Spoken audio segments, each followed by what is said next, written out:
From Montana's news leader, this is the MTN 10 o'clock news. Good evening and thanks for joining us tonight. I'm Russ Riesinger. Direct stimulus checks could be on the way by the end of the month. That after the House passed President Biden's $1.9 trillion American Rescue Plan today. This day we celebrate because we are honoring a promise made by our president.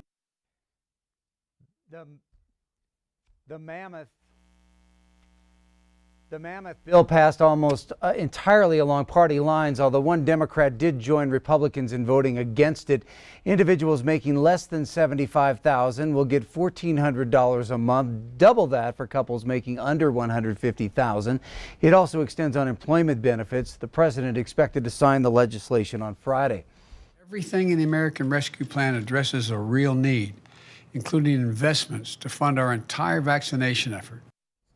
President Biden also announced he's doubling the order of Johnson & Johnson's single-shot vaccine to 200 million doses, saying again that there will be enough vaccines for every adult in the U.S. by the end of May. Well, COVID cases continue to trend in the right direction here in Yellowstone County, and while that's certainly encouraging, the county's health officer, John Felton, still urging caution because the virus hasn't left us yet by any means. Q2's Mitch Legge was at today's news conference and brings us more. So far in 2021, the Yellowstone County COVID-19 data is looking far better than the peak in November of last year. But still, Yellowstone County Health Officer John Felton said that the community needs to be careful because the virus is still spreading. Since the start of 2021, 34 Yellowstone County residents have died from COVID-19 related illness. Felton said the burden on the healthcare system and contact tracing has become far more manageable over the past few months. At Riverstone Health, the surge in COVID-19 cases overwhelmed our public health case investigators.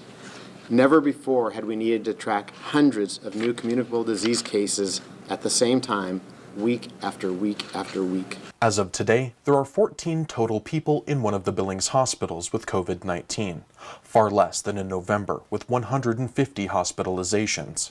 That was about the time when staff were adding extra beds and calling in out-of-state staff for help. Yellowstone County's decreasing cases come as more and more people are becoming vaccinated.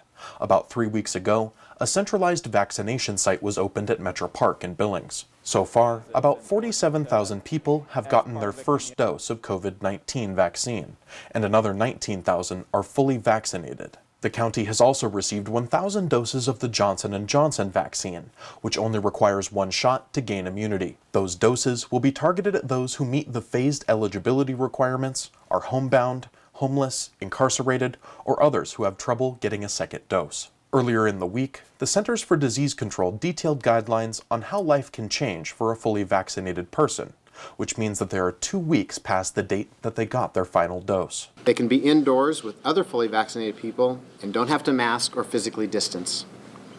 They can be indoors with unvaccinated people who are members of the same household and are at low risk of disease.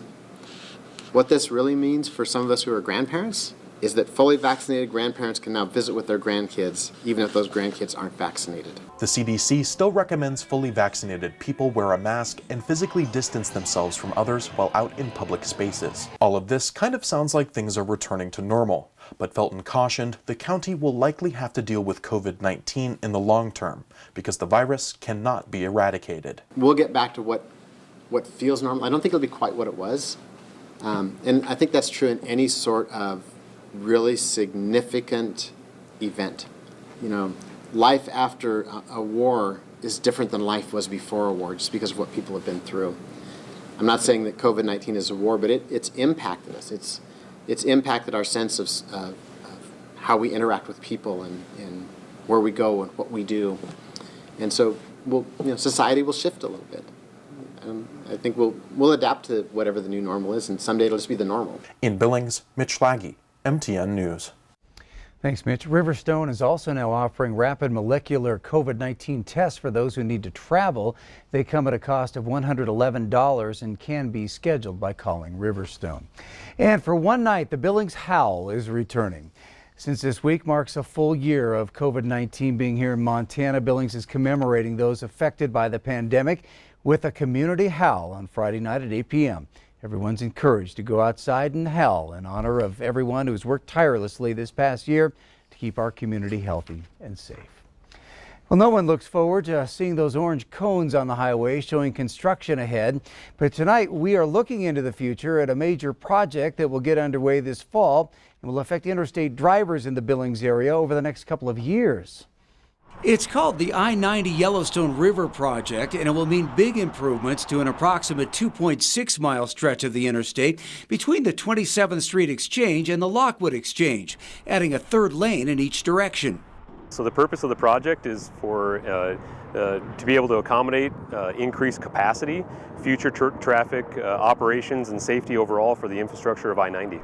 The project also includes reconstruction of two bridges that cross the Yellowstone River and a railroad spur line. You'll recall the westbound bridge was the scene of a huge pileup less than 2 weeks ago that involved approximately 30 vehicles.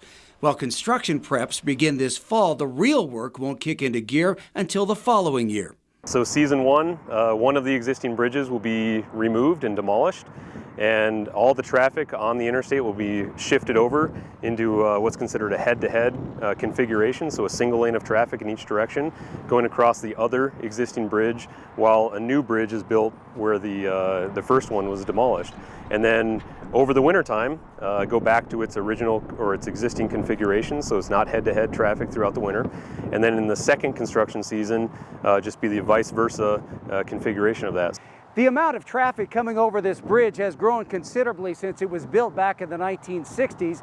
Adding a lane on each side will help with that and make it a lot safer.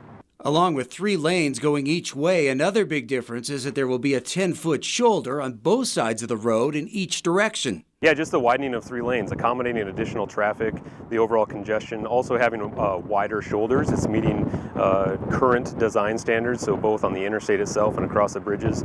The new bridge span is also being designed so that the piers minimize any impact to the water in the river below.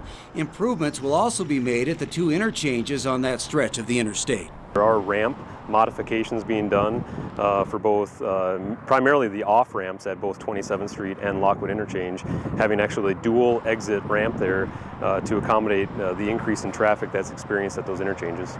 It will definitely mean some slowdowns in the coming years for drivers before the entire project is expected to be completed in 2024. They do take time to make long-lasting improvements to the overall infrastructure. The goal is that these infrastructure improvements are very long-lasting far into the future. And again, construction on the project won't start until this fall, with the bridge reconstruction taking place in 2022 and 2023. The Montana Department of Transportation has made a lot more information available about the project. I put a link to that in this story on KTVQ.com. Well, it's believed to be one of the oldest species of fish, having been around for millions of years, and now you can see one up close at the aquarium at Cabela's in Billings. This week, Cabela's added 3 new pallid sturgeon to their in-store aquarium. These fish are on the endangered species list and are a rare sight to see even in captivity. After 10 months of filing paperwork with local and federal governments, Cabela's was finally able to obtain the fish. The pallid sturgeon had to quarantine for 30 days in a separate aquarium in the back of the store before being introduced to the main aquarium with the other fish. Very interesting fish. They're part of the ray family from what I understand. Been in and around Montana for a long time. From what I understand, their lineage goes back 200 million years. So it's kind of neat that although they're on the endangered species list, that we get to house 3 of them here at Cabela's. Store managers say they're extremely grateful to have the fish, and they're dedicated to advocating for the species' future. Still ahead on the MTN 10 o'clock news here on Q2, flocking to the future. The U.S. sheep industry is looking forward to a brighter tomorrow thanks to a new and exciting endeavor. That story in tonight's Montana Ag Report. And then in sports, title dreams on the line as state championships tip off across Montana. We'll have all the highlights from an exciting day 1 in just a bit.